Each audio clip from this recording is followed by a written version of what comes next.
Good morning and welcome to Deep Dives with New Perspectives. I'm Michael Bartlett. And I'm Merrylin LeBlanc. Hi, Michael. How are Hi, you Mary today? Lynn. I'm doing fine, thanks, considering it's a Mercury retrograde. It's bearing down on my sun.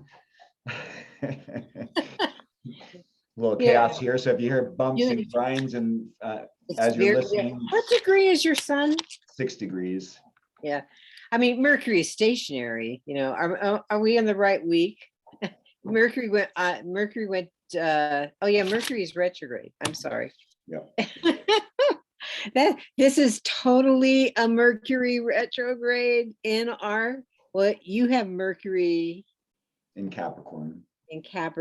And I have it in Aquarius. Yeah, this is a return for you. And well, and this Mercury is in Aquarius right now, but it will go into Capricorn during the retrograde time. And it actually influenced more my Venus. It didn't reach my own Mercury. I have my Mercury in the last decan, and this is happening at the beginning of the middle decan of Aquarius. That's the second decan. Yeah, so yeah. But it's building up for your, it's exactly trying my Jupiter. Ooh, nice. So what you working on? You've got any good writing projects you're doing? Any research? I'm working on several things at the time. Matter of fact, I'm going like, of course you are. 4 hours in the day is not long enough. And very interesting. I'm a Mercury retrograde person, so I've got a ton of ideas, and I've got tons of notes. So if I won't show you the rest of my desk, especially not during this time period. Oh, I don't know.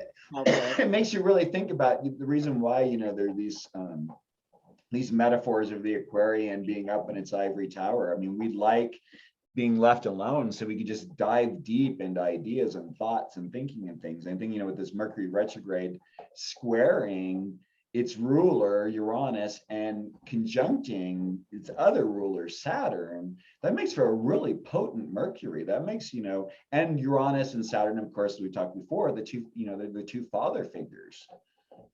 Uranus being the ancient father figure, the sky figure, and then Saturn, of course, being Chronos and time and our limits and structures. With the Uranus, I've been thinking a lot about the United States. The United States has Uranus in the Declaration of Independence chart, and I forget where it is in the Constitution, but it may still be, because it spends 7 years. 7 years in a sign, so it may still be in Gemini, but it might have moved into Cancer. I'm not up on that, but one of the things about Uranus will be in about 4 or 5 years, it will be into Gemini, and we look at the last time it was in Taurus, World War II had begun, and right at the end of its movement, the United States declared war also on Germany, went into the war officially on at the beginning of midnight of February 9th, 1942.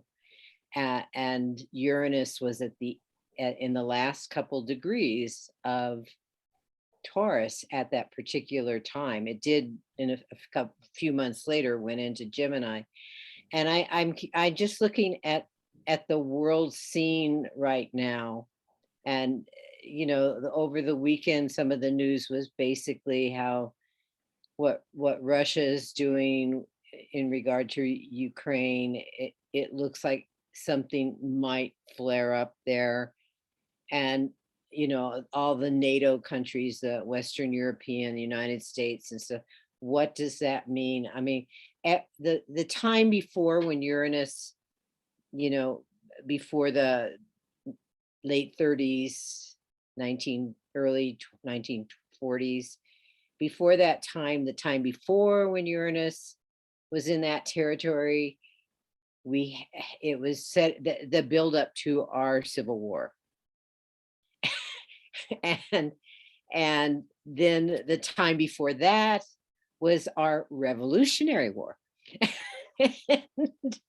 And so there's something about it in these in the end of Taurus, the beginning of Gemini, in this kind of area, and you look at the whole zodiac, what are Taurus and Gemini about? Taurus is about our personal values, and in some ways how we're able to have what we need and also what we want beyond our needs from the earth. It's about all of that stuff. And Gemini is about our immediate environment, whether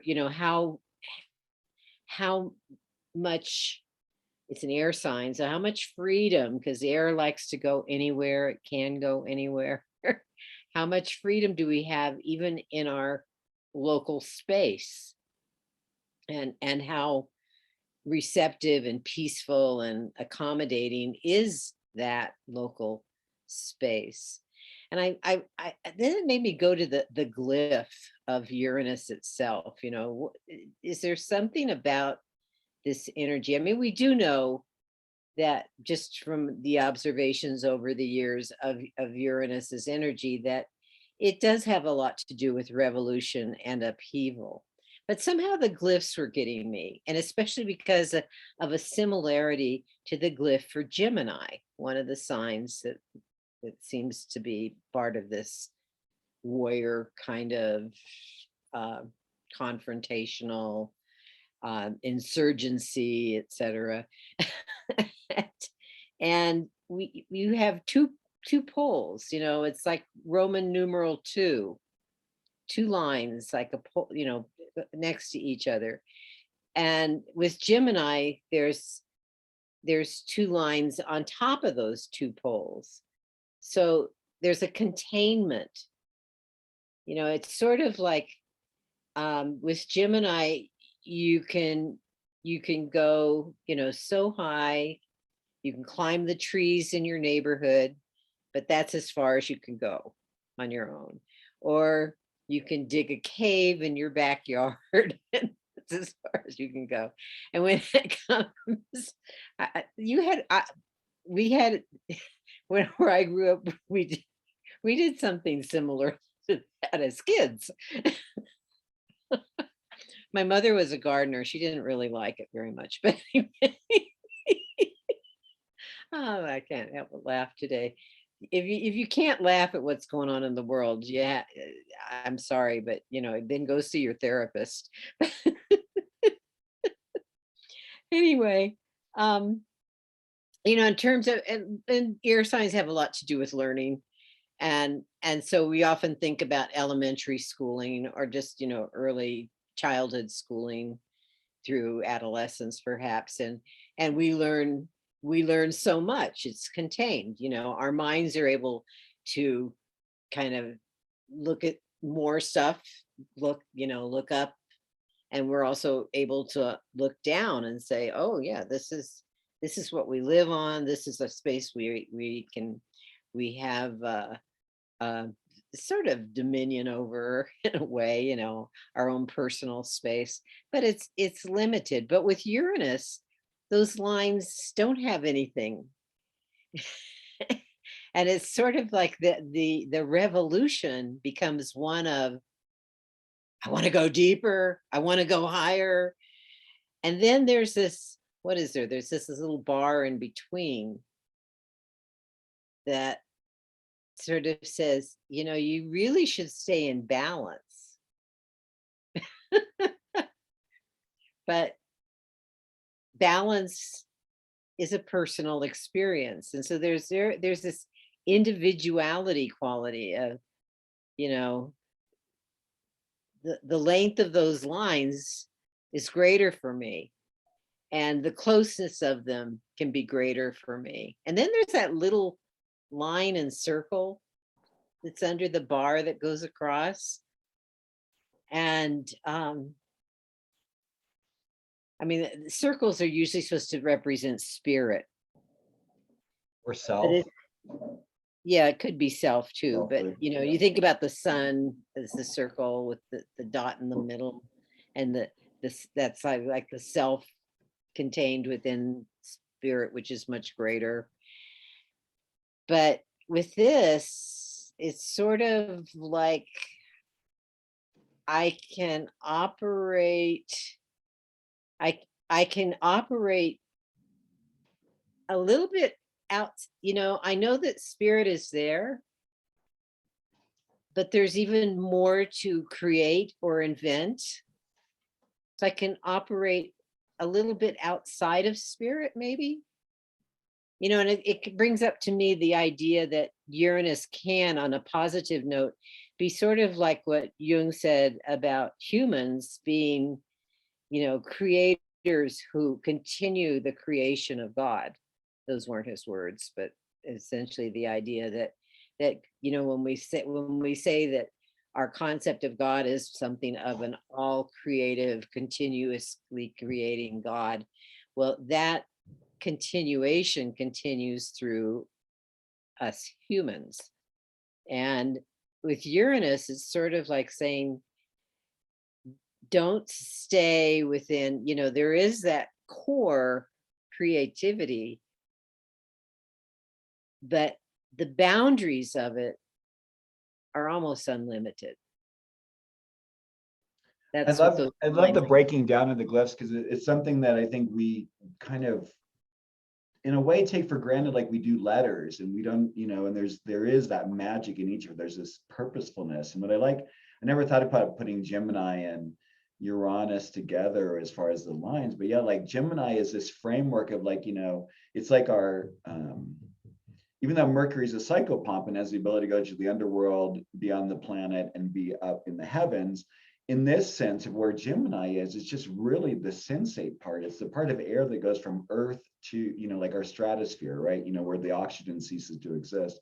And Uranus is a thing where it's like, okay, here's our container, and here's your baseline. And what I think of is like that lightning, the way lightning can strike something, and then it just, like, when it touches something near the earth, when it grounds to the earth, it hits down to something deep in the core. It's like each of our individual lightning rods or tuning forks, in a sense, right? So it hits that, and it hits something in ourself that allows that individuality to grow within the flourishing of the collective. Because I think, you know, there's that thing where Uranus, like, you know, on the lower side, you can be a rebel without a cause or a rebel without a clue. But there's a way of learning about and understanding one's differentiation, but also understanding you're still human. And I think the hard part about that side of Uranus, it can get very disembodied, is like, oh, you know, I'm an alien from another, you know, these things where people do things that kind of diminish their physicality or diminish their human experience. But then I think it's also what they're here to experience, you know. Uranus in an earth sign is a very different thing than Uranus in an air sign. Could you elaborate? How do you see them? How do you see it in an earth? Well, I like how you said it, is like, you know, because it is that immediate environment. It's just, and then when it moves into Gemini, it's like, how do I begin to understand and integrate the physicality of my life and security needs, and then stepping into this place of what communication is and communicating, like Gemini, I think of Uranus and Gemini as also being the League of Nations. I mean, that was formed a little while before that, but it's this idea of a collective that's coming forward and sharing many different voices, right? With Uranus and Gemini, is like, you know, how many different voices there are that expresses the one humanity. Well, the what do we call that? Thank you, United Nations. The United Nations was, I believe, formed. Yes.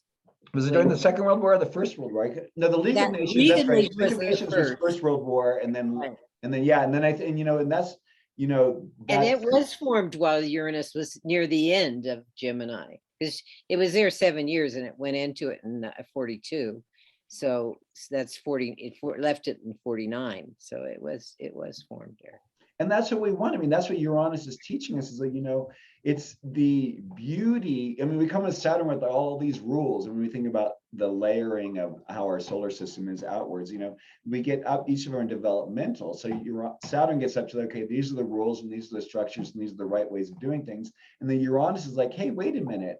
Are your rules oppressing other people? Are your rules taking away other people's freedoms? How does everyone get to sit at the table? You know, when I think of that immediately as you know, King Arthur's round table, so that no one is above anyone else, right? Everyone is equal, and that's what the zodiac teaches us. That's what astrology teaches us. Yeah, but Uranus, I don't think is that caught up in everybody being equal, because Right. it does. Uranus is about like what we saw on January 6th a year ago. The insurgency, that's very Uranian. It's like the individual saying, I'm mad as hell and I'm not taking this anymore. And and the expressions of those individuals. I mean, if you look at the pictures of all the people that were at the Capitol building on January 6th, there were some that were just more like onlookers. And in terms of, if this is Aquarian energy, in terms of Uranus ruling the sign of Aquarius along with Saturn, there were some that were more Saturnian. I think it's Saturn that brings everybody to the table on an equal basis, to tell you the truth. There's that structure there, but it's Uranus that makes the individual stand out in the circle. And there's ways to stand out that aren't offensive to the Saturnian side. And then there are those that are offensive. And I think the whole crowd on January 6th has examples of both of those sides. There to be there as, an insurgence of, hey, this is what I believe and this is what I stand for, and I'm not on their side in terms of what they believe. Please don't misunderstand. But also that it speaks to the Pluto return in the chart too, for the US. I mean, it also speaks to that, like that, because there is this interesting thing where Uranus and Pluto, there's a little bit of an overlap, and I might have it as an overlap because I was born with it like almost exactly conjunct. So I might have a little bit harder of a time of it, but I really like those two working together, the shocking transformation. I mean, there's a way that where one ends and the other one begins is a very interesting process of it. So Pluto's been in this process with Capricorn, Uranus has been in this process with Taurus, and it's, asking us, saying that there's something about the way we're in relationship with the physical form that needs to be adjusted. Well, what we saw at the time you were born, and I'm sure you don't have a personal recollection based on the age, but we did see instinctual. We did see an insurgence of a sort, with the the beatnik movement morphed into the hippie movement, and People's Park, and People's Park, marches, and Vatican II, the ecumenical council. There was also an insurgence of women's rights at that time. These same subjects, and it reminds me once again, as I mentioned, like during World War, just at the beginnings of the Civil War, not actually at war yet, when Uranus was not last, but 2 times ago, in Gemini, the issue, one of the issues was the use of slaves in the Southern economy, and and that slavery was wrong, and the whole abolition of it being brought forth. Well, we're in the throes of some of the same issues today. I mean, look at Black Lives Matter. Look what happened, with some of the Black people who have been unnecessarily killed. And it's the tip of the iceberg as far as what's reported. I mean, I was just reading a thing in the New York Times this morning as far as that murders are up 27%, but it can be misleading because that 27% increase, which is unbelievable considering that like the previous 6 decades it's been declining, the highest percentages are in neighborhoods of color. Right. And so, how do we, what we need to do is we need to start taking that level of stress, I mean, that survival, that, that need, plus also the amount of guns that have been sold in the last 2 years. I mean, this whole COVID thing has really triggered a lot of people's security, of course. And people, for some reason, feel a lot more secure when they have a piece of cold metal that can kill someone else in their hands. Yeah, that takes us into the realm, and it's interesting you brought up Virgo, where Pluto and Uranus were together the last time they came together in a conjunction. The reason I say this is that Virgo is the opposite sign of Pisces, which brings Neptune into the picture as well. And Neptune is in that sign right now. And there's this it's almost like Neptune is drawing our attention more and more to the beliefs of groups of people that continue the dysfunctions in our world. Because, I mean, this whole idea, I mean, the Second Amendment is so, in my opinion, misinterpreted. It was basically, making sure there was protection, not making sure that everybody could just tote a gun around anytime they felt like it. And in those days, they didn't have militia. I mean, we have militia, we have police, we have, there's enough guns in the structure of society. I can understand people who like to go out and hunt and bring their own beef or their own venison or whatever they're hunting for, elk or whatever. I can understand that, but killing people, no, unnecessarily. Even, the whole idea of war. I mean, this is, yeah. This is, and so getting back to Neptune and Pisces, where we're Virgo, bringing up the Virgo entity with Pluto. Well, it's bringing up, especially for those of you that have that Pluto and Uranus and Virgo, it's bringing that up. That's interesting. I don't know whether anybody's done any research on that in terms of some of the behavior of people in that generation, besides you, Michael. No, I mean, well, it's interesting because the largest group, I think, of people who have stopped working are like in my generation group, and so there's this thing I think of like Neptune across from Virgo is like, hey, you know what, we've been buying into this system for so long, and we're seeing all these other people are out there like chasing their dreams and everything, like, oh my God, why have I been working so hard my whole life? That's one example of how I would see it. Well, right. What about my dreams? Well, yes, and Neptune, you could make a case for not just Neptune, but also the sign of Pisces, talking about a structure that's more socialistic, universal. I don't want to use the word communist because that brings up our present experience of communism, which has a structure to it, where there's, I mean, I often tell people, there's several of us here on the planet besides the people who lived in the Soviet Union and in China, etc., who've experienced communism, and I'm one of them. Monasteries and convents in the Catholic Church, and probably in some other religions as well, perfect communism. Everything is held in common, and there is one person in charge, and that person dictates what you do or don't do.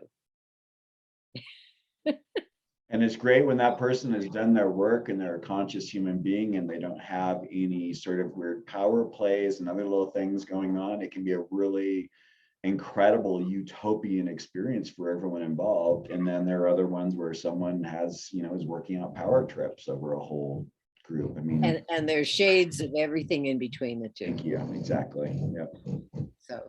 So yeah, I mean, and actually the realm of Pisces does bring up, I mean, when we think about Pisces related to the 12th house, you think of things like convents and monasteries as one of those things. Hospitals also, and the people who work in hospitals are set up in a structure that, there is the head honcho person, there's the head surgeon, the frustration all of them must be feeling right now of doing their jobs, really being dedicated to be of service. Because a lot, when you think about it, a lot of these people who are probably nurses doing that, who are, around my age, are Neptune and Scorpio. So it's trining that. It's that water, it's that real deep care. But, we have these individuals who are coming in who are unvaccinated, putting them at risk, putting everyone else at risk. It's got to be a real challenge to what one's commitment is. And I think Neptune and Pisces, the Venus retrograde in Capricorn and the Mercury retrograde in Aquarius are all about reviewing what it is that we're buying into, reviewing what our values are, what do we believe in, what do we want to give force to in life, energy to keep going versus, and what is it that's really working right? Good question. Lots to think about. I hear the noise in the background. Is this your roof being replaced? And it's getting more and more intense, so they might be right over my room right now. So we could maybe just see. I mean, we've covered quite a bit. Is there anything else you want to say on the topic? I think it might be a good time for us to say au revoir. How can people find you? Oh, okay. Moonwiseastrology.com. Moonwiseastrology.com. People can find me at coramichael.com. Thank you all so much. Enjoy the Mercury, Saturn, Uranus energy, Neptune, just whatever it is that shows up. You got to be in relationship to it. And take care of yourself. Merrylin. Bye-bye. Bye-bye.